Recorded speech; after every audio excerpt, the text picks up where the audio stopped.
Hello friends, Bharat की राज्यव्यवस्था में हम लोग आज बात करेंगे राष्ट्रीय मानवाधिकार आयोग के बारे में, यानी नेशनल ह्यूमन राइट कमीशंस के बारे में। आयोग की स्थापना।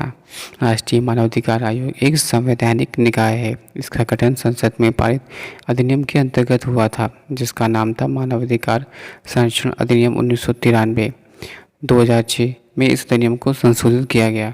यह आयोग देश में मानवाधिकारों का प्रहरी है, अर्थात संविधान द्वारा अभिनिश्चित या अंतर्राष्ट्रीय संधियों में निर्मित और भारत में न्यायालय और द्वारा अधिरोपित किए जाने वाला जीवन, स्वतंत्रता, समता और व्यक्तिगत मर्यादा से समृद्ध अधिकार है।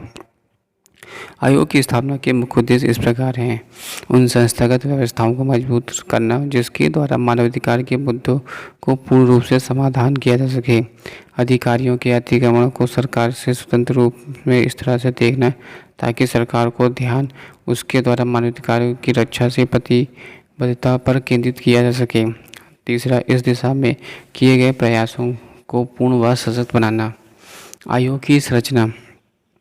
आयोग एक बहुसदस्यीय संस्था है जिसमें एक अध्यक्ष व 4 सदस्य होते हैं। आयोग का अध्यक्ष भारत का एक कोई सेवानिवृत्त मुख्य न्यायाधीश होना चाहिए। एक सदस्य उच्चतम न्यायालय में कार्यरत अथवा सेवानिवृत्त न्यायाधीश, एक उच्च न्यायालय का कार्यरत या सेवानिवृत्त मुख्य न्यायाधीश होना चाहिए। 2 अन्य व्यक्तियों को मानवाधिकार से संबंधित जानकारी अथवा कार्यानुभव होना चाहिए। इन पूर्णकालिक सदस्यों के अतिरिक्त आयोग में 4 अन्य पदेन सदस्य भी होते हैं: राष्ट्रीय अल्पसंख्यक आयोग, राष्ट्रीय अनुसूचित जाति व राष्ट्रीय अनुसूचित जनजाति आयोग व राष्ट्रीय महिला आयोग के अध्यक्ष। आयोग के अध्यक्ष व सदस्यों की नियुक्ति राष्ट्रपति द्वारा प्रधानमंत्री के नेतृत्व में गठित 6 सदस्यीय समिति में सिफारिश पर होती है। समिति में प्रधानमंत्री, लोकसभा अध्यक्ष, राज्यसभा के उपसभापति, संसद के दोनों सदनों के प्रमुख, विपक्षी दल के नेता व केंद्रीय गृह मंत्री होते हैं। इसके अतिरिक्त भारत के मुख्य न्यायाधीश की सलाह पर उच्चतम न्यायालय के किसी न्यायाधीश अथवा उच्च न्यायालय के किसी मुख्य न्यायाधीश की नियुक्ति हो सकती है। आयोग के अध्यक्ष व सदस्यों का कार्यकाल 5 वर्ष अथवा जब उनकी उम्र 70 वर्ष का होता है। अपने कार्यकाल के पश्चात आयोग का अध्यक्ष व सदस्य केंद्र सरकार अथवा राज्य सरकारों के किसी भी पद के योग्य नहीं होते। राष्ट्रीय अध्यक्ष व सदस्य को उनके पद से किसी भी समय निम्नलिखित परिस्थितियों से हटा सकते हैं: पहला, यदि वह दिवालिया हो जाए।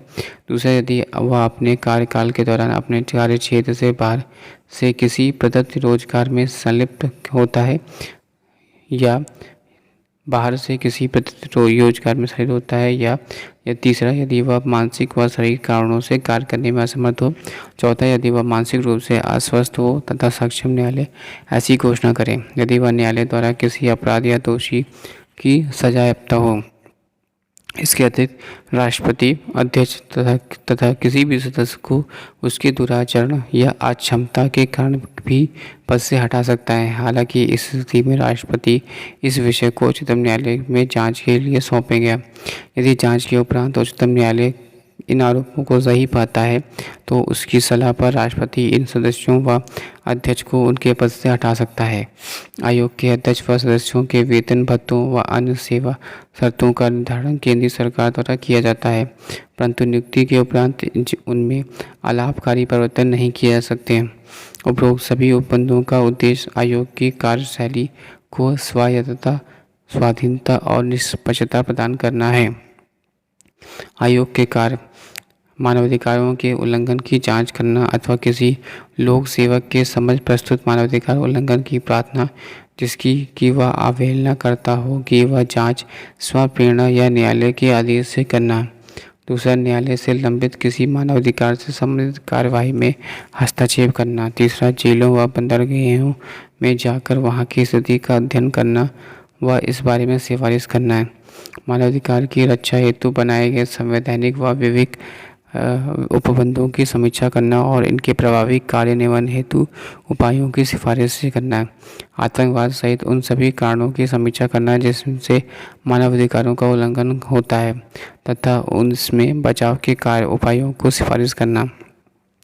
मानवाधिकारों से संबंधित अंतर्राष्ट्रीय संधियों व दस्तावेजों का अध्ययन व उनके प्रभावशाली तरीके से लागू करने हेतु सिफारिशें करना, मानवाधिकारों के क्षेत्र में शोध करना और इसे प्रोत्साहित करना, लोगों के बीच मानवाधिकारों की जानकारी फैलाना व उनकी सुरक्षा के लिए उपलब्ध उपायों के प्रति जागरूक करना, मानवाधिकारों के क्षेत्र में कार्यरत गैर सरकारी संगठनों के प्रयासों की सराहना करना, ऐसे आवश्यक कार्यों को करना जो कि मानवाधिकारों के लिए प्रचार के लिए आवश्यक हैं हो।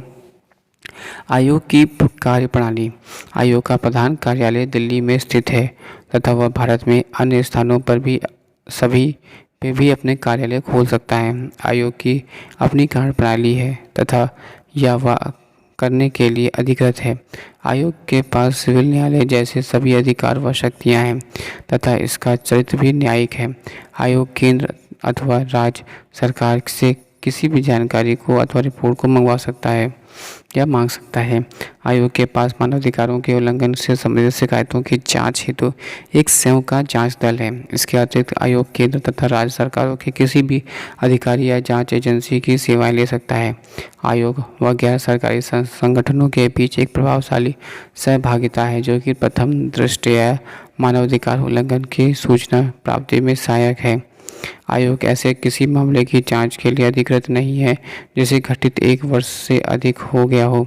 दूसरे शब्दों में आयोग उन्हीं मामलों की जांच कर सकता है जिन्हें घटित हुए 1 वर्ष से कम समय हो। आयोग की जांच के दौरान उपरांत निम्नलिखित में से कोई भी कदम उठा सकता है। पहला, यह पीड़ित व्यक्ति को क्षतिपूर्ति या नुकसान के भुगतान से संबंधित सरकार या प्राधिकरण की सिफारिश कर सकता है। दूसरा, यह दोषी लोक सेवक के विरुद्ध बंदीकरण हेतु कार्यवाही प्रारंभ करने के लिए संबंधित सरकार या प्राधिकरण को सिफारिश कर सकता है। तीसरा, यह संबंधित सरकार या प्राधिकरण को पीड़ित को तत्काल अंतरिम सहायता प्रदान करने की सिफारिश कर सकता है। चौथा, आयोग इस संबंध में आवश्यक निर्देश, आदेश अथवा रिट के लिए उच्चतम तथा उच्च न्यायालय में जा सकता है। आयोग की भूमिका। उक्त बिंदुओं से स्पष्ट होता है कि आयोग का कार्य वस्तुतः सिफारिश या सलाहकार का होता है।